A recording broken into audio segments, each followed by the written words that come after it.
Hi, Jeff Setzer here with Creation Family Ministries, a ministry that focuses on creation and apologetics for all ages. 2020 was our 20th year as Heather and I have been privileged to travel and share the messages of God, His Word, and His works to children, teens, and adults. Thank you for tuning in for Day 3 of 12 Days of Truth as we discuss today about a favorite subject of many, dinosaurs. I once had a guy tell me in church one Sunday that he didn't believe in them. But the evidence is clear that these awesome and fearsome creatures existed. The fossil record is powerful evidence that dinosaurs once walked the earth. Even the Bible mentions creatures that fit the description of these mighty animals. One of the most explicit Bible passages that describes a sauropod-like creature is Job 40:15 through 24, which refers to Behemoth as having a tail that it moves like a cedar tree. Listen as we share 3 segments about dinosaurs from Volume 1 of the book, Letting God Create Your Day. Are dinosaurs a giant mystery? Genesis 6:20, God said, "Of fowls after their kind, of cattle after their kind, of every creeping thing of the earth after his kind, 2 of every sort shall come unto thee to keep them alive." Can you picture Noah trying to get some of those giant dinosaurs on the ark to save them from the flood? There's no denying that dinosaurs really lived. The land dinosaurs were likely created on the 6th day with the other great land creatures, while the marine dinosaurs were created on the 5th day with the other denizens of the deep. So what happened to them? Today there seem to be more theories about why dinosaurs disappeared than there actually were dinosaurs to disappear. One of the most popular theories is that a huge rock from space, perhaps miles across, struck the earth. The fires, earthquakes, and storms that followed so polluted the atmosphere that plants and then dinosaurs died. Evidence for this theory is lacking. Every dinosaur bone found today is in rock that bears evidence of having been buried rapidly by a great amount of water. That sounds like a flood to creation scientists.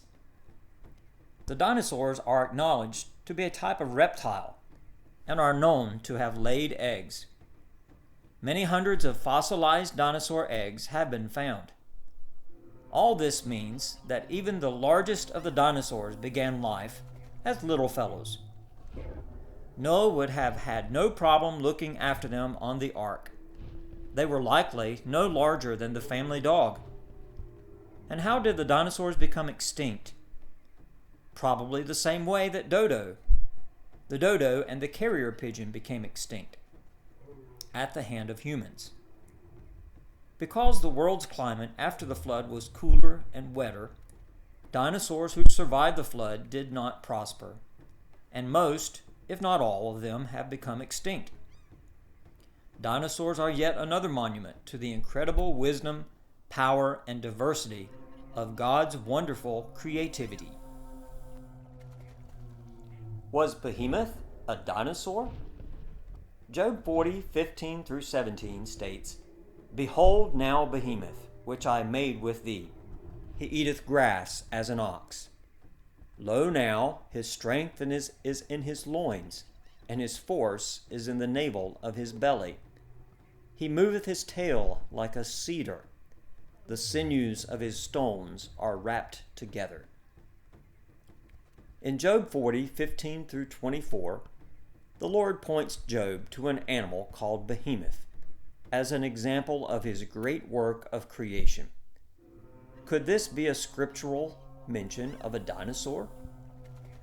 In the Hebrew language, the word translated Behemoth basically means beast, or massively large beast.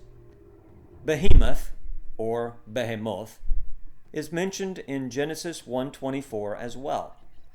But in Job, we have a physical description of Behemoth. If you look up Job 40:15 through 24, you may find a note in your Bible suggesting that Behemoth was a hippopotamus.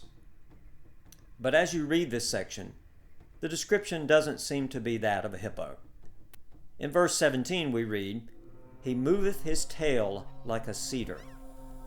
If you've ever seen the little rope tail of a hippopotamus, you would find it hard to compare that tail to a mighty cedar.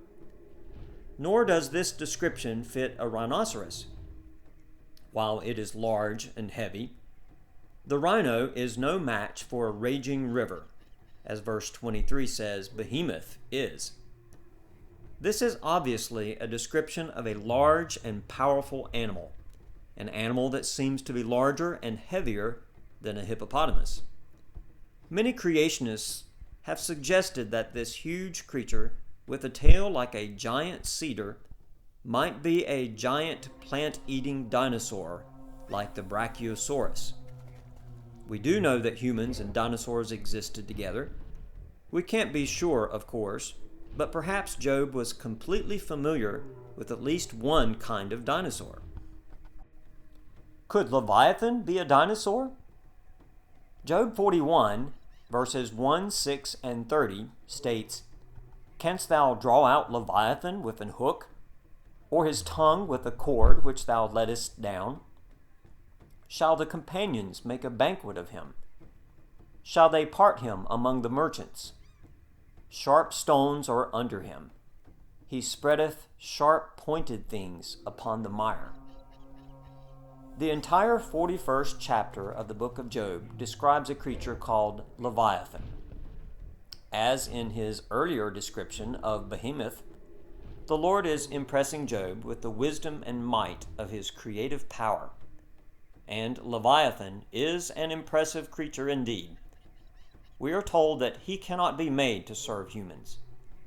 Nor would any person make the mistake of fighting Leviathan a second time. Leviathan is mighty and graceful, yet he regards iron as straw. For iron cannot pierce his armored scales. Even his undersides have sharp armored scales. What could this fearsome creature be? Some translations suggest that Leviathan is a river crocodile, but it has to be pointed out that this description doesn't even come close to fitting the most fearsome crocodile. For one thing, crocodiles don't have sharp scales on their undersides.